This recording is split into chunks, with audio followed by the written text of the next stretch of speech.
Hello and welcome to News Across Nigeria. I'm Imbibe Macaulay. Coming up on the program,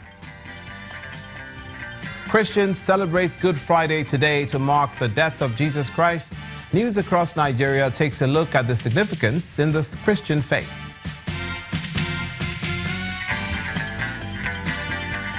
National Human Rights Commission assesses the impact of the Gosa market demolition.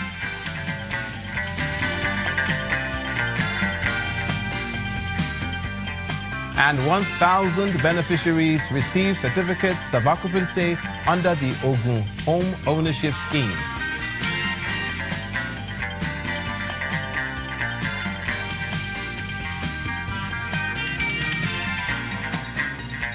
That puts paid to any reservations the new homeowners have in Ogun State. But first, today is being observed as Good Friday by Christians in Nigeria and other parts of the world. The event commemorates the crucifixion of the Lord Jesus Christ, heralding his triumphant resurrection at Easter. Good Friday is one of the events leading up to Easter, an important religious holiday to Christians marked by worship services, prayer and vigil services, fasting, and almsgiving. In most parts of the world, Christians observe this solemn day with humility and reverence by remembering the passion and the sacrifice of Jesus Christ. Here in Nigeria, President Muhammadu Buhari has an Easter message for all citizens to deeply reflect on how to imbibe the profound teachings of Jesus Christ. He says, quote, "In so doing, and by placing the joy, comfort, and happiness of others above ours, we will make a statement that vices such as hate speech, bigotry, corruption, banditry, and terrorism have no place in our nation. We must do all it takes to love our neighbors and display increased spirit of tolerance and accommodation." End of quote. He also urges Nigerians to pray for the Dapchi schoolgirl still in Boko Haram captivity, as well as the remaining Chibok girls, and expressed optimism that they will be safely returned to their families. And now to the question, why do Christians celebrate Good Friday? Earlier on, I spoke to the parish priest of Dominic's Catholic Church, Yaba, Lagos, Reverend Father Charles Onworthy, and I began by asking him the significance of Good Friday. Well, Good Friday, first and foremost, is a commemoration. It's a commemoration of that event that changed our destiny, so to say. It commemorates the death of Jesus Christ, whereby through his death, man who had been separated from God is now reunited to God. So it's, for us, a day of joy. Though it's a day we remember that he had to suffer for our sake, but it's a day of joy because it's essentially changed our human destiny. Because people who are on the other side of the divide say, but hey, shouldn't it be Bad Friday? Because this is when the suffering started. Yeah. Actually, the term Good Friday is actually from the obsolete use of good in the sense of holy. It's like Holy Thursday, Holy Friday, so it's now being called Good Friday. So it's holy day in the sense that it was the day he actually died, something that had been predicted long ago, being fulfilled on that particular day. We commend your dedication to the faith and how this helps humanity. In the light of all the conflict that has happened in the country, given the unrest in the northeastern region, given the insecurity in other parts of the country, what sort of message do you think the church should be sending to Nigerians? Well, you see, Christianity is unique. Permit me to say that, because it's the religion that preaches forgiveness. It's a religion that preaches that we should, like Christ, embrace suffering for the sake of the kingdom. So, in our time, yes, with the kind of persecution that is going on, we are called to be like Christ. Now, in the Old Testament, in the prophecy of Isaiah, there are 4 passages between Isaiah 42 to Isaiah 53 that speaks of the suffering servants. He embraced suffering for the sake of the nation.